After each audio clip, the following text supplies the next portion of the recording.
Good day, everyone. Welcome to today's webinar, Cybersecurity, Keeping Ahead of the Game with Micro Focus. Next slide, please.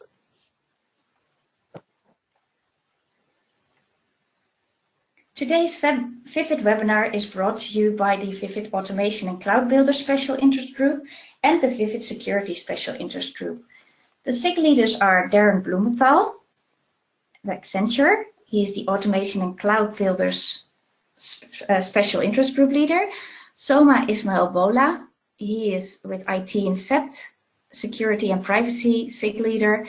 Jamil Kusugal, Austere Technology Services, and he's also a SIG leader for the Security and Privacy SIG. And Uwe Mönig, CEO at SecCloud IT, and he's also a Security and Privacy SIG leader. My name is Annemarie Stuyver. I am a Vivid staff member and I support the Vivid local user groups and the special interest groups. And I am your host today. Today's speakers: Darren Blumenthal, Ecosystem Solution Architect at Accenture. He's a passionate technologist and enthusiastic solution architect. He has over 22 years of experience in the IT industry, and his hobbies are close-up magician, and he's a martial art instructor. Stan Wiseman, he's also a security strategist at Micro Focus and also a speaker today. He's leader for Micro Focus Security Products Business Solutions team in the United States, and he is responsible for providing thought leadership and insight regarding the ever-changing global threat landscape. He has over 30 years of information security experience and has applied security best practices to operating systems, networks, systems, software, and organizations.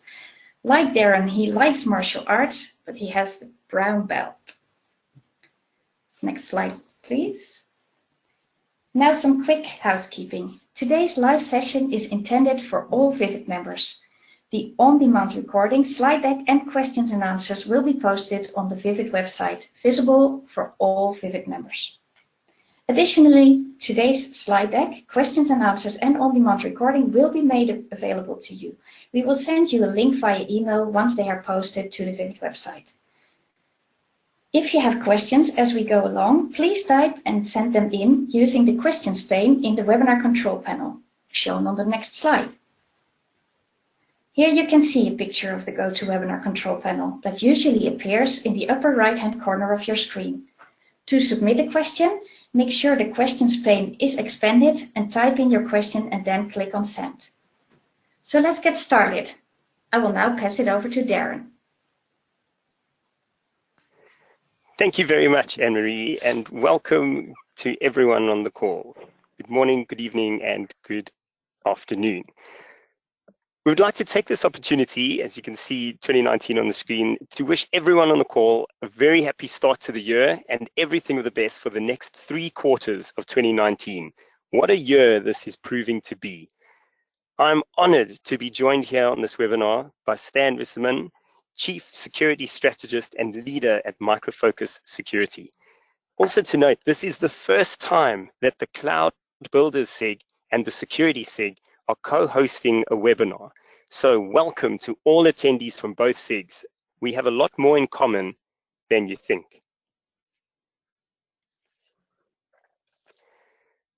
So today, we stand at a technological, political, and environmental inflection point. 2 decades of technology growth has generated an enormous amount of physical and digital clutter.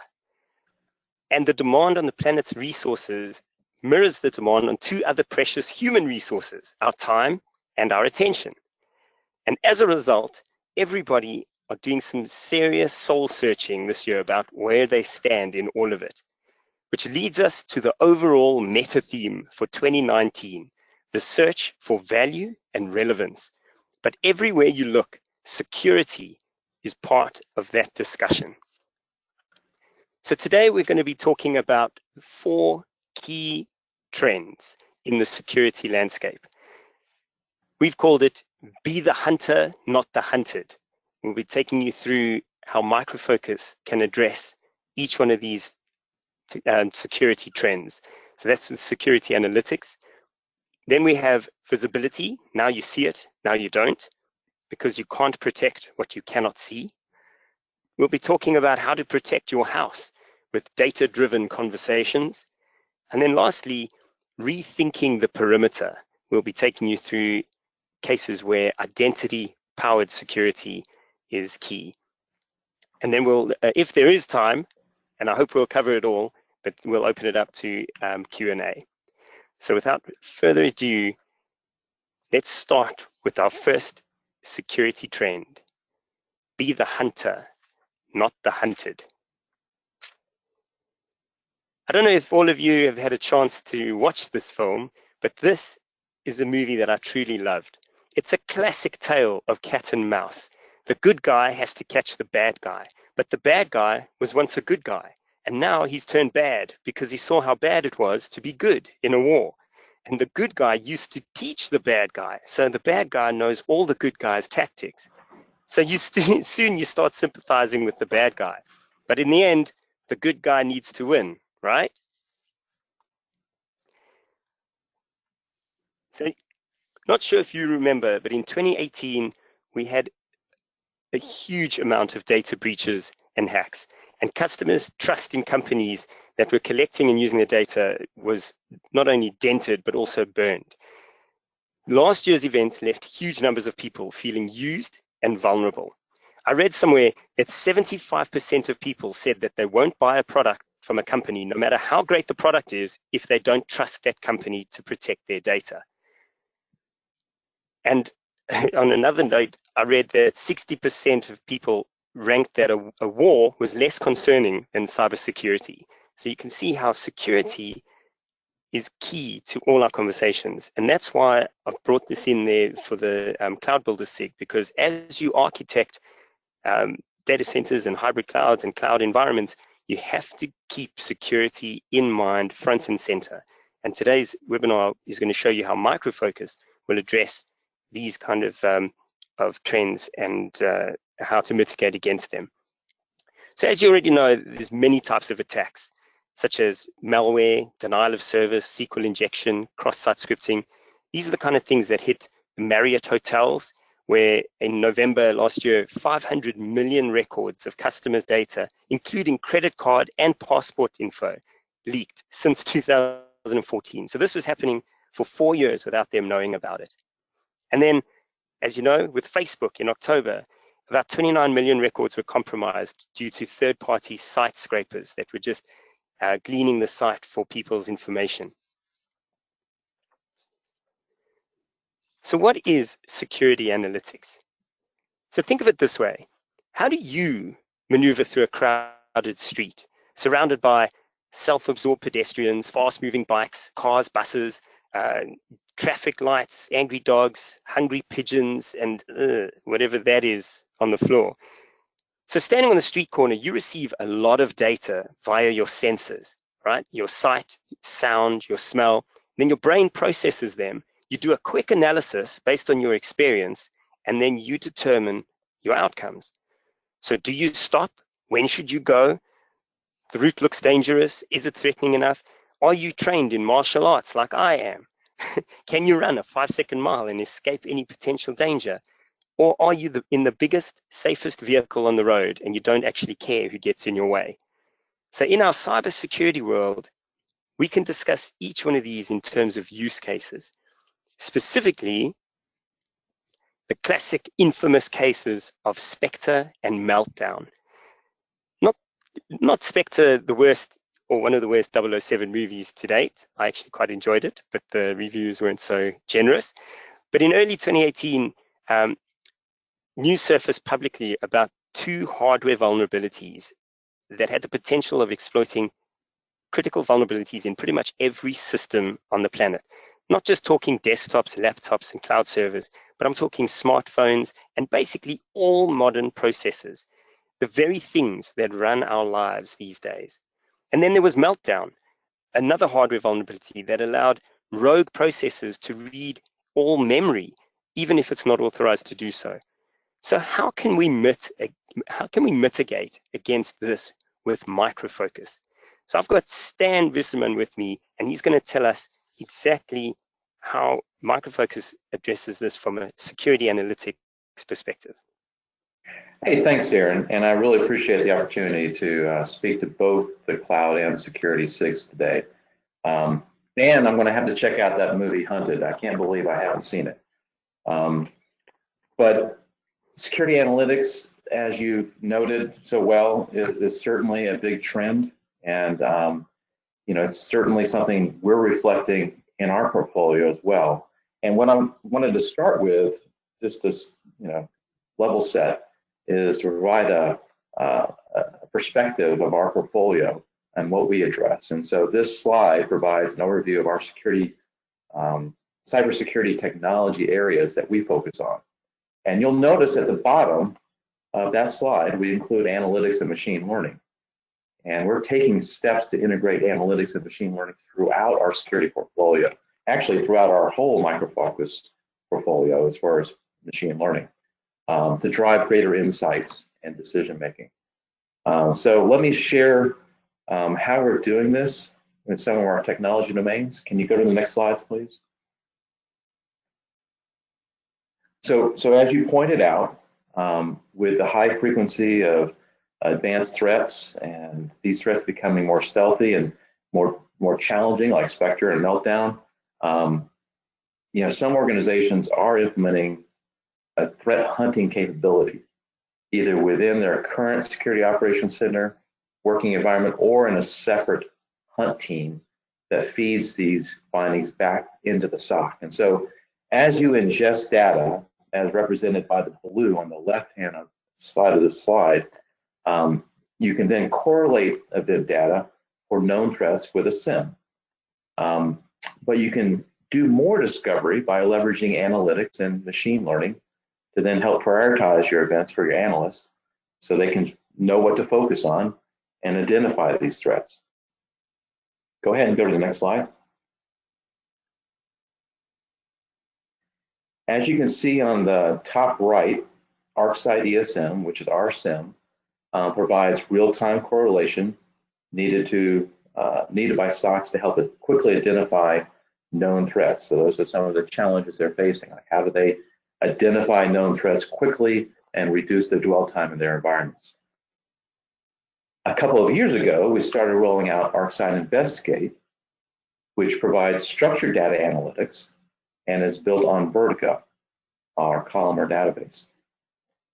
Now, at the bottom, you'll see we have a new addition to our portfolio. It's a firm that has a focus on leveraging both supervised and unsupervised machine learning called Intercept. We closed the acquisition with Intercept on the 15th of February, and they'll be running standalone through this year, FY19. Intercept has already been a technology OEM partner working with our ArcSight team, but we'll also be looking for ways in which we can leverage their machine learning IP and capabilities with the rest of our portfolio. So I'm going to spend a few more minutes on what we're doing with Investigate and highlight some of its benefits. So go ahead and go to the next slide, Darren. While setting up a hunt team may be a desired target state, like we've talked about, hunt tools are often complex and require a separate, more advanced tier of resources, which is difficult to find and retain, honestly. ArcSight Investigate delivers out-of-the-box visuals for security-specific use cases, and this helps level 1 analysts draw meaningful insights for threat investigation without having to know and create the best graphs and visuals for each scenario. And also, more senior analysts in level 2 and level 3 can take advantage of this as well. ArcSight Investigate takes advantage of Vertica, a high-performance analytics platform to drive analytical power of the investigative process. Next slide.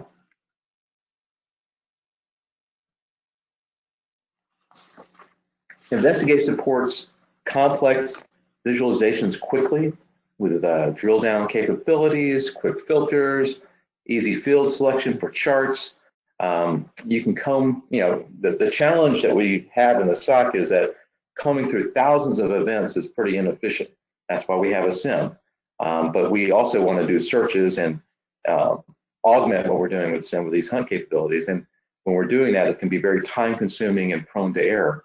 With Investigate, analysts can sift through large volumes of data in minutes. So that's a brief summary of Investigate, and I hope you check out more of its capabilities. Another product where we're applying machine learning is Fortify. So switching gears from the Security Operations Center to another area, which is application security, we're embedding machine learning into Fortify for static code analysis. So Darren, can you go to the next slide? So static application security testing and the tools that support it report findings of potential vulnerabilities in an application by using different types of analysis methods like taint, structure, and control flow analysis. Then expert auditors are required to validate those findings using details specific to that enterprise, such as the context of the application and the deployment. When auditors determine a potential software security vulnerability, it's not an issue. That's not an issue. The time spent on that verification is non-value added time. It's a waste of time when you have all these false positives. So Audit Assistant identifies relevant exploitable vulnerabilities, and it's doing it and looking at the scan results and employing machine learning classifiers that are trained using anonymous metadata from scan results that have previously been done and audited by software security experts. So that provides you that good baseline. And the Scan Analytics platform delivers this capability as a web service in the cloud, enriching Fortify SCA, which is our static code analysis tool, its scan results with audit predictions that are up to 98% accurate, greatly reducing the chore of dealing with false positives. So hopefully you can see from these examples of what we're doing with Investigate, what we've been doing with Fortify as far as Audit Assistant, and now with the acquisition of Interset, we are really taking analytics seriously and integrating into our portfolio, and that'll help you find challenging issues like the exposure you have with serious vulnerabilities like Spectre and Meltdown. Darren, back to you. Wow, thanks, Stan. So now you can all see how positioning these two specific micro-focus tools can now make you the hunters and not the hunted. That's very interesting. Thanks, Stan. Leading us straight into the next trend. Now you see it, now you don't. This is a topic around visibility. And you don't realize it, but all of us are corporate special forces.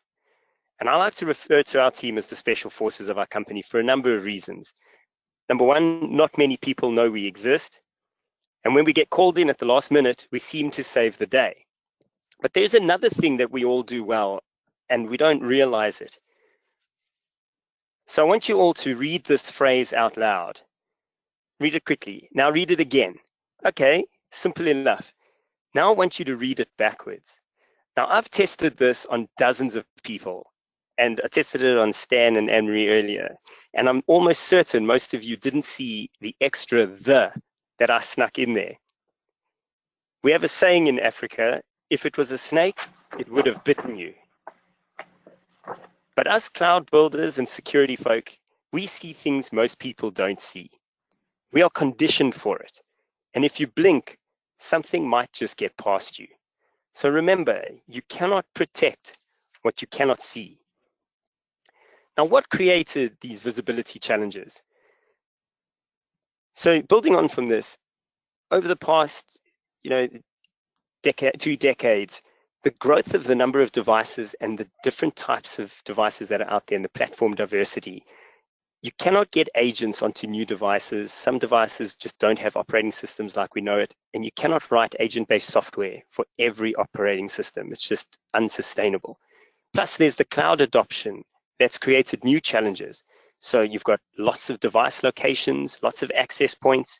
You've got heterogeneous environments with multiple different vendors. So we're not just, everyone's doing one type of platform. And then obviously decentralized management. So with the internet, making the world a much smaller place, it still makes it very complex to manage when you've got so many locations. And then on our right, and this is key to this trend for visibility this year, OT, operational technology networks, are now blurring the lines with corporate networks. So all those SCADA networks where in industry and manufacturing had all their devices, and we're talking also around medical and hospitals with all the EKGs and CAT scans and MRIs. These devices are now coming onto our corporate network, and with it, they're bringing even more threats. So as you can see, the visibility and the control gap has completely switched. The more devices that are out there and the type of operating system diversity and volume, the less easy it is for us to see it, and that makes it more vulnerable to attack. So like with WannaCry, there were $10 billion worth in losses. The attack surface is increasing. I mean, NotPetya had even 14 billion plus in losses. So to put it into perspective, the more devices and the more distributed your companies get, the more likelihood is the chance of getting hit, because you cannot control the sheer scale that is happening today. Now, when I say devices, I'm not talking normal computers like laptops and mobile phones. I'm talking everyday devices that are all around us and are now connected to our corporate networks. These devices, as I mentioned before, they just cannot have agents put on them. They don't have normal operating systems like you and I have come to know. So you can see like medical equipment, CCTV cameras, anything that runs a processor.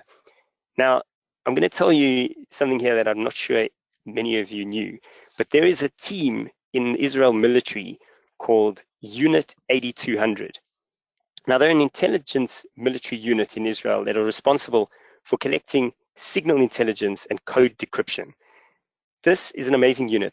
They're composed mainly of 18 to 21-year-olds because all teenagers in that have to go and do military service. And as a result, their shortness of their service period, each one ends up leaving this team and going on to found or create a security company in Silicon Valley. So Nir Zook, the guy from Checkpoint, came from this team. And it's been said by the Director of Military Sciences that Unit 8200 is probably the foremost technical intelligence agency in the world and stands on a par with the NSA in everything except scale.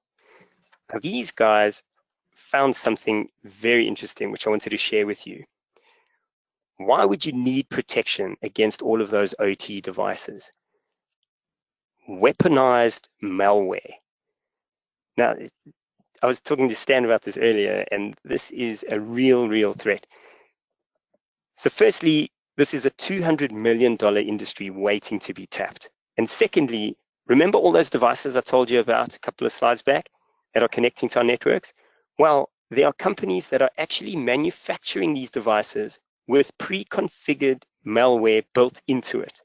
A classic example of this was the Zombie Zero attack. And you're not going to believe this, but I'll take you through it.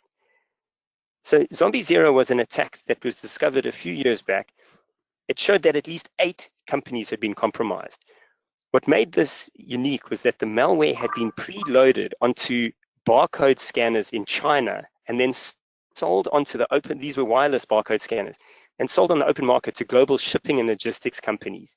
And once the scanner was installed on the wireless network, it was already on the inside of the perimeter. And the attack against internal network entities was initiated automatically, and it used a server block message protocol. And basically, it searched for any server with the word finance in it, and it shipped all that information back to an unknown bad actor. The stolen data was scanned, and they found it included every piece of information about the item, destination address, source, and more. So these are major global shipping and logistics companies that were collected by a botnet. So this is frightening because all these devices that are being sold to the West come with pre-configured malware. Now, so my question is, how does Micro Focus help with the visibility of all of this that's out there? Stan? Thanks, Aaron. And going back to your original premise or point, to get the necessary visibility into these kind of threats, we need more data from the assets that we're trying to protect, right? And we need more security logs ultimately. Security data underpins the modern security operation environment.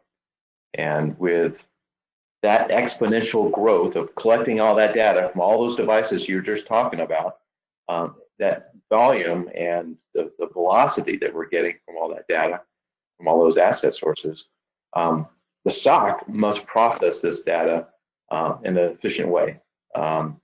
Because of that volume and the velocity, if they don't do it in an intelligent way, they're just going to be overwhelmed. And so you have to be able to pull in that data quickly, as well as figure out how you're going to actually process it effectively. Go ahead and go to the next slide, if you would.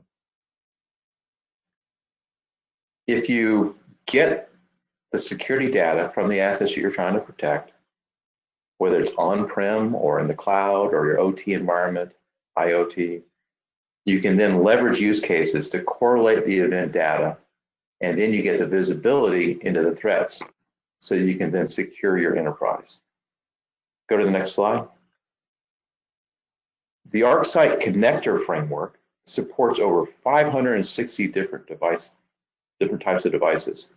So we can consume and normalize those log records as you get them to give you that asset coverage. And again, this includes on-prem, in the cloud, wherever those assets reside. Next slide. And then you can set up use cases in ArcSight ESM to monitor for these threats. And these are threats, for example, you can set up a use case for the zombie zero-day attack you were talking about, Darren, or specific IoT attack vectors. We've actually pre-built close to 250 different use cases for your use in something we call the ArcSight Content Brain, and I've provided a link down below. So I really encourage you to check that out as a way of jump-starting the use cases that you want to apply. And this is also the same kind of data that you're getting from your sources that you can feed into your security analytics that we discussed in the previous trend section. So go ahead and go to the next slide. And so the results is that you have more coverage for the full attackable space and range for the attack types that you need to monitor for threats. And just to validate, Darren, you should now be on the, go to the next slide, the security operation ArcSight slide. Yep, I am. All right, great.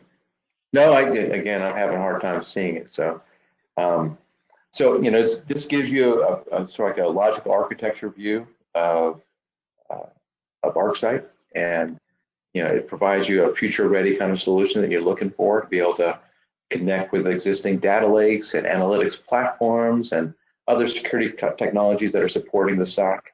At the bottom, you'll see that set of connectors representing, that has a little call out here, the different types of data sources that we can pull this data in from. And this ArcSight data platform ingests and has a broker technology, this message bus, that allows you to pull in any source from anywhere and enrich that data in real time and provide that up to the analyst. So that gives you a perspective of what we're doing with ArcSight and how you can get that visibility that you desperately need to be able to see what the threats are. All right, Darren, back to you. Geez, thanks, Stan. So now you see, you don't need eyes to see, you need vision. And part of that vision is getting to know your Micro Focus tools and positioning them in your arsenal. That was very interesting. So moving on to the next trend, protect your house. I don't know if you all know, but that's the slogan of Under Armour. And we hear it quite often in the UK, except ours isn't protect your house, it's to protect the crown jewels. And we also hear it in cybersecurity. In the case of data protection today, the proverbial house is huge because its property or perimeter includes bring your own devices, as we mentioned, unstructured data, cloud, and of course, people. And in order to do business in today's tech-savvy world, it's like letting your kids have friends over while you're away, but then their friends bring along other friends who you don't approve of, and they bring alcohol. So it just goes out of control. And who's responsible and ultimately liable? You. So what can be done about this? Well, for starters, you could build a wall. Okay, I'm kidding. In the olden days, and hopefully it stays that way, in order to protect important things, large and cumbersome structures were constructed, like the Great Wall of China. Now, I found this image amusing because the Great Wall of China is now one of the biggest tourist attractions to just about anyone in the world. It's not just there to keep people out. And the walls, castles, and other ancient deterrents may have been successful in keeping out attackers, but how did it do against small groups of ninjas and internal power struggles and the like? So single-purpose defense mechanisms are generally short-sighted as the security landscape is constantly changing. And then the second image on the right, where I've put that there, because it conveys many themes that we're talking about that's important to guarding data. Like, it clearly states that you're not authorized to be here, then you're not allowed to. And if you do make it in our court, then there will be penalties. But we are announcing to you exactly what is guarding the place. So that helps threat actors to find out, well, this is what they've got. They've got a firewall. We know how to get behind it. So it's all protecting your house is all about data protection. So protecting sensitive data as determined by law from compromise and loss, because that's what people trust you to do, right? And I like this cartoon because in this corner, we have firewalls, encryption, antivirus software, etc. And in this corner, we have Dave, human error. So what are we protecting? It's all about information, the data, the crown jewels. Now, just like our environmental issues, like plastics, waste, pollution, and energy consumption, the way to solve the problem of information clutter is to find ways to reduce our digital footprint. And that's where data minimalism comes in. And that is a key trend this year. So you need to figure out what data is truly important and what is taking up valuable space. How many copies of the data should be kept? Who should have the data? What is the necessary retention period? And once it's deleted, is it truly gone? So data, that's what we all heard about in 2018. GDPR was coming into play. Nobody realized how much people's data was actually worth, and how it was used became the cause for concern. So this is the whole thing. But moving forward, people need to trust companies that only use the data they need for what they need it for, and storing that data responsibly. And I read somewhere that there's a company that's doing blockchain where you can actually sell your personal data and make money off it to marketing companies. So therefore, hackers will no longer need to steal data because companies will be able to buy it from you yourself. And then obviously I was talking about compliance, and you follow the rules, you hide your valuables in a safe in the house. But I'm going to put this over to you, Stan, and tell us how Micro Focus is addressing this trend. Thanks, Darren. And before I get into this specific slide, I just want to go back to your point about data minimization and understanding what it is that you really do need in your environment to be able to do your business or mission. We do have a suite of information management and governance software to help with that. So you can actually, as you bring that data in, you can classify it appropriately and then apply the appropriate policies to it. Some of which could be that you redact it, or you can get it out of your environment if you don't need it. So to follow up on that point of minimization, I agree 100% that if you don't need to have that sensitive data in your environment for any processes, then get rid of it. If you do need it, then you need to protect it.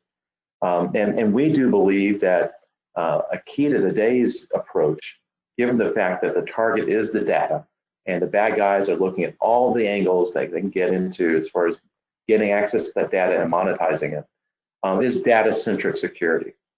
Unlike point solutions or those, single-purpose controls like you were talking about, like that wall or a firewall, that require, in this case, as far as specific single system-based integrations for securing the data, like volume level encryption or transparent data database encryption. These traditional data at rest encryption approaches, like the storage encryption, assumes that somebody would potentially steal the media itself, and it's rare that you're going to actually break into a data center and steal the media. Whereas data-centric security allows for the protection to persist as the data moves from storage to in flight to in use within applications or going to a cloud environment. By de-identifying the data elements that are sensitive while keeping subfields de-identified to support business functions, data remains usable to applications without giving up the sensitive bits. So this end-to-end process, it removes those gaps where the bad guys can then try to get access to that data, either by compromising an account of an authorized user and getting access to data because it's now going to be decrypted. And so, the intent is to try to keep that data protected as much as possible in the environment, recognize the bad actors are trying to get it no matter how they can. So go ahead and go to the next slide. So micro-focused data security comes from the perspective that, a data breach is, or a breach in general, is not only a possibility, but it's a certainty. If the bad guy wants to get in, they're going to find a way of getting in, no matter if it's in a cloud or on premise or anywhere in between. And we focus on the protection of that data wherever it goes, and we apply an approach called format preserving encryption. And that de-identifies the sensitive data at the field level while keeping the format the same. So that data will flow through your databases and applications into the cloud or on-prem, and keeping it protected. And so that means that the data will flow safely into and out of your business processes and their various workloads, while even if the bad guy gets in and breaches your environment, they're not able to monetize that data because it's useless to them. So go to the next slide, if you would. Many enterprises, as we all know, because we have the cloud SIG here, and we're seeing it on the security side too. They're beginning to craft, hybrid cloud environments that allow these processes to be orchestrated across various execution venues. Migrating to and managing hybrid cloud environments can be complex, and one of the biggest barriers is, to this approach of a seamless hybrid IT is the inconsistent or poor protection of data workloads moving across these environments. And secure data voltage can provide this consistent data protection of structured data while minimizing the need to decrypt and expose the data to these threats. Go ahead and go to the next slide. This is just an example of a financial services company that wanted to shift their workloads to Azure and AWS. And in this case, they had over 40 different sensitive data elements that they needed to protect due to a third-party mandate for data protection. And they were able to meet their business objectives with voltage and format preserving encryption to protect their data and meet the third-party protection mandates. So this is just one example, and we have this occurring in healthcare and the payment process side, a variety of different use cases, auto industry. And so, take a look at how we can leverage this technique of preserving the format of the data elements, but at the same time providing the protection you need against attack. All right, Darren, back to you. Thanks, Dan. So I'm going to be corny here and say, so basically to avoid lightning in your clouds, you need to increase the voltage. Very good. Very good.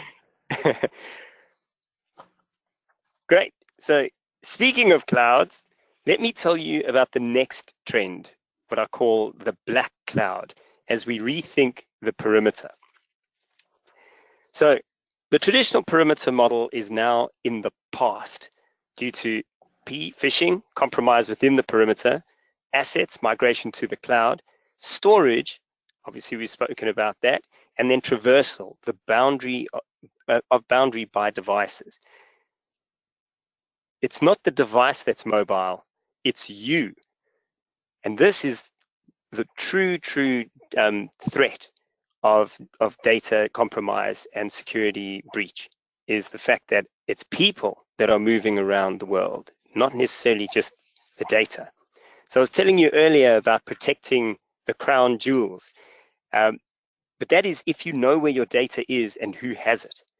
But since people take data in and out of your organization, they travel overseas, they go on holiday, and then they also move virtually into clouds, out again from one SaaS application to another, you can quickly see how easy it is to lose track of your data. So what can we do about it?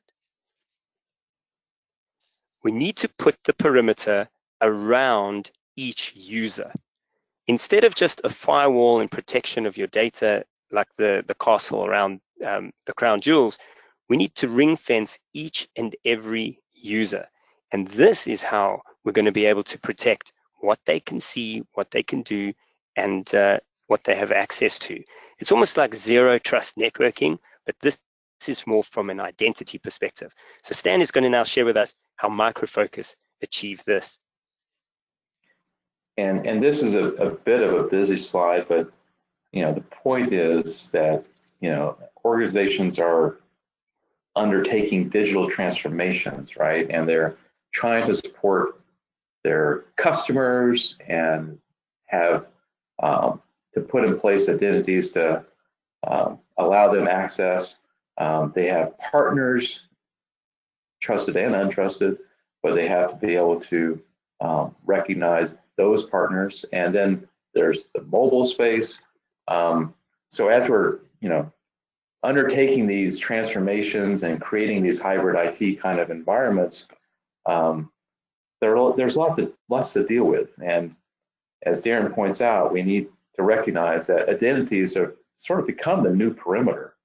But many organizations can't effectively scale their identity solutions to meet the demand of this modern environment.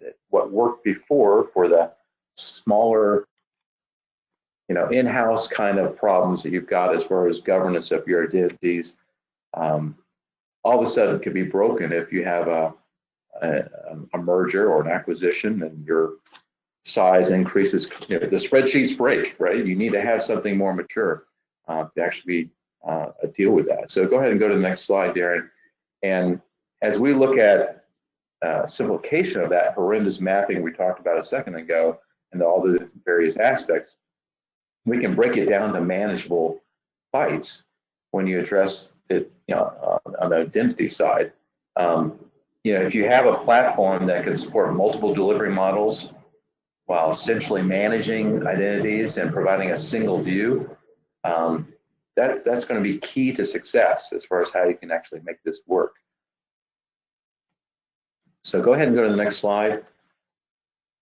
From our view, we break this down into three specific but connected facets: identity governance and administration, access management, and then privilege management. I think, if you look at our portfolio, that's a broad grouping as far as how you can consider the different aspects of the portfolio, and they're all working together. Go ahead and go to the next slide. So if you combine these three facets and overlap and working together, a form of complete access assurance is sort of created. And what you want to ultimately achieve, if you click through this, Darren, to build out the slide, is ultimately making sure that the right people have the right access to the right things at the right time and with the right experience. I mean, that's ultimately what we're trying to accomplish here is, you know, as we're governing the users as well as the non-carbon based entities in the environment, you want to be able to ensure that they have the proper access and only the right access that they need at that to perform the function and the job that they need to do. And so if you look at the last slide, you know, we have a significantly more pieces of the identity access management solution than most other vendors out there in the space. And because we're integrating, you know, the sum provides a greater value than the individual parts. And we're continuing to do this integration and continue to deepen and provide greater value for our customers. So that's certainly what we're trying to do, is enable you to, you know, again, govern your identity space, whether it be your employees or your consumers, provide the right kind of access management, and then knowing what the bad guys are trying to do, which is privilege escalation many times, is when they get in through a phishing attack, they want to escalate the privilege. You got to manage those that have privilege and those non-human entities, non-carbon based entities in your environment that have entitlements and privilege effectively to ensure that you're actually monitoring that as well as controlling that kind of access. All right, Darren, next slide. So I was just going to laugh there. Your non-carbon based entities. Yes, non-carbon based entities.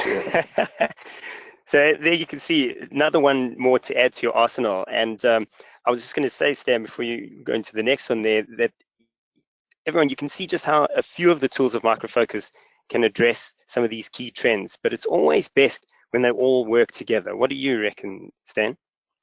No, I agree. I mean, it's one of those things where I think we're all striving for better integration of tool sets, because single point solutions that you know, don't integrate are challenging, even if they're best of breed, because we end up with all these different point solutions that you're trying to deal with. I mean, it's a lot of the organizations that we talk to have 50 to 100 different security solutions in their environment, and the engineering and operations of all those solutions is a huge challenge. And if you can have better integration within the suite of products, that's certainly the desired state. Gosh, thank you.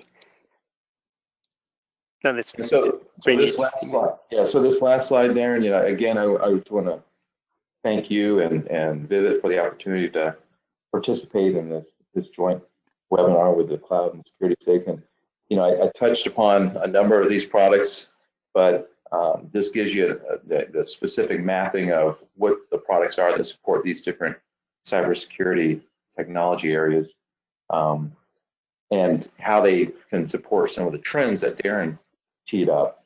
But as you're looking to transform your environments and, you know, are looking to secure them, Micro Focus is there to help you. So hopefully we have some time for some questions, Darren, and looking forward to it. No, really appreciate you being here, Stan, and giving us some of those insights from the world of Micro Focus. And so everyone, the hour's almost up, so we have a few moments left for any questions if anyone has them. But also, if anyone's interested, we're going to be following on from this by hosting a few demos of each of the specific products that Stan has touched upon in this session. So please watch this space and join us for another exciting webinar brought to you by Vivid. So now, thanks, Stan, again. If you just stick around, we're going to see if there's any questions, or as I always like to see it, we've covered off everything in such detail that they're either so shocked by our content or they have no questions because we've managed to answer them ahead of the time. Hey there, and well, I have kept an eye on the questions. There's at least one came in right now, and so it says, how do we make the security products from Micro Focus relevant to the cloud architects and data center automation teams? So yeah, I mean, as I was talking about with data protection, I think one of the big stumbling blocks historically for moving workloads to the cloud has been the security team being concerned about how sensitive data is going to be protected in cloud environments. And so the architects need to be cognizant of that whole data flow and govern the data appropriately and provide the right kind of access controls and protection to the data that's supporting that environment. So I think that's a big aspect. Another one, as we've talked about, is identities. You know, how do you ensure that the multi-factor authentication, the identity governance is being applied as they're architecting the solution? And you know, I think that as we've talked about, the new perimeter truly is the identity, and that needs to be something that they're working into their requirements and their design. Okay. Brilliant. Thank you. Thank you. Anything you want to add, Darren? No, I'm going to just echo what Stan was saying, and that even though you might not be a security labeled individual, you have to be cognizant of security throughout every step of the process. As hopefully these trends have shown you, that security is no longer just a nice to have. It goes without saying. You've got, I mean, we can do a whole webinar just on DevSecOps where you embed security in the application itself.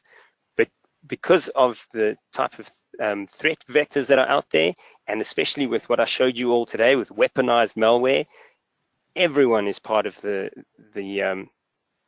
task. Like when there's a fire, it's not just one person's problem, it's everyone's problem.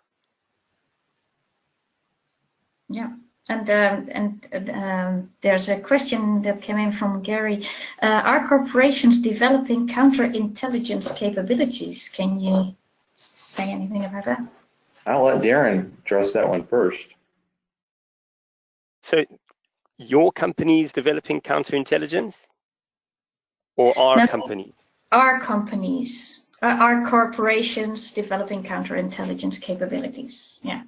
Yes, so there's a number. I mean, I can only speak for example, for my company. I work for Accenture, and we have a whole incident response team threat intelligence platform using Fusion X and Cyber Fusion, and they have access into a vast array of data that comes from Micro Focus analytics as well as the next generation firewall analytics, and they're developing you know, solutions based on all the information that's available. And especially, you know, we can even mention like what Google's looking to do.